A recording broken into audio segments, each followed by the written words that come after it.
Alors, bonjour gang, ce petit vidéo est là pour vous montrer une des nouvelles fonctionnalités de Windows XP, excusez-moi, Windows 7, qui vient en fait de Windows Vista. Cette nouvelle fonctionnalité-là, on l'appelle le User Access Control, communément appelé par son acronyme le UAC. Et j'ai fait une erreur, et je vais vous expliquer ici quelle est mon erreur. Dans le temps de XP, cette fonctionnalité-là, justement, n'existait pas. Fait que dans le temps de Win XP, ça n'existait pas, le UAC. Alors, si j'avais un utilisateur dans le temps de Windows XP qui était membre du groupe administrateur, fait que je vais écrire admin. Si on avait un utilisateur qui était membre du groupe admin, soit ici, on va l'appeler Bobby. Fait qu'on avait un utilisateur qui s'appelait Bobby. Ce qui se passait, c'est que si Bobby se faisait infecter par un malware, le malware, fait que le virus, pourrait ressembler à, tiens, on va faire un verre informatique. Il se faisait attraper, il attrapait un verre informatique. Le verre informatique prenait le pouvoir de l'administrateur pour aller infecter directement le noyau de Windows. Alors ici, en guise de noyau, j'ai une pomme.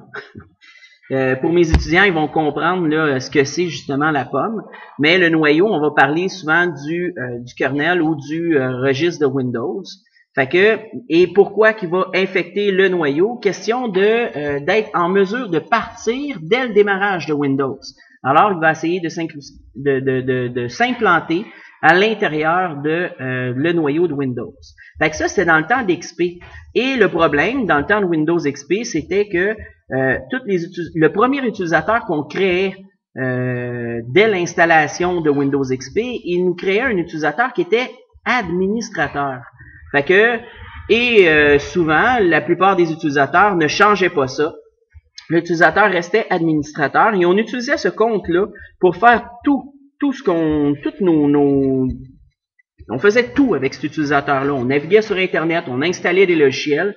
Et le problème, c'est que quand on naviguait sur Internet et qu'on allait sur des sites pour combler nos manques d'affection, souvent on pouvait attraper des virus et que le virus prenait le droit, vu qu'on était administrateur, il y avait tous les droits pour aller faire des modifications au niveau du noyau.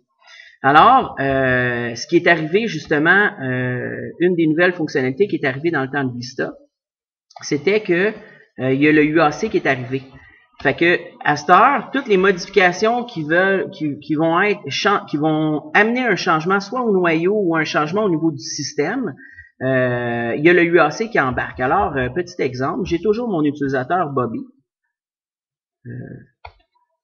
Bobby est ici. Maintenant, on est sur un système, soit un système Vista ou Windows 7. Alors, et même si l'utilisateur est admin, ce qui arrive, c'est que maintenant, on a la nouvelle fonctionnalité qu'on appelle le UAC.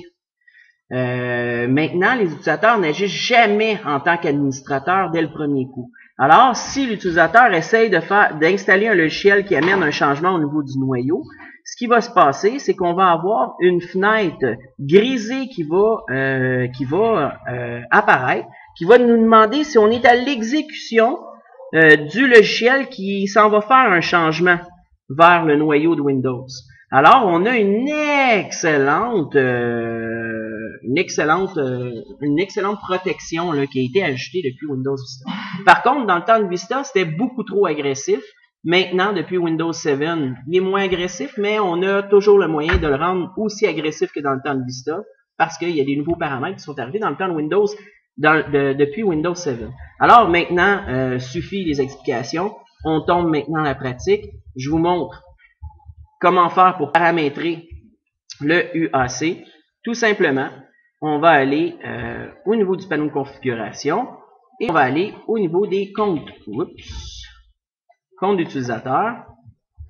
Et à partir d'ici, le UAC est ici. Ça ici, là, si on regarde, contrôle compte d'utilisateur, paramètre du contrôle d'utilisateur, c'est user control, UAC. Account user, excusez-moi. UAC. Pour user account control. C'est ça ici, c'est l'option qui est là ici. Alors on y va. Je vais juste effacer mes barbeaux. Et on clique dessus.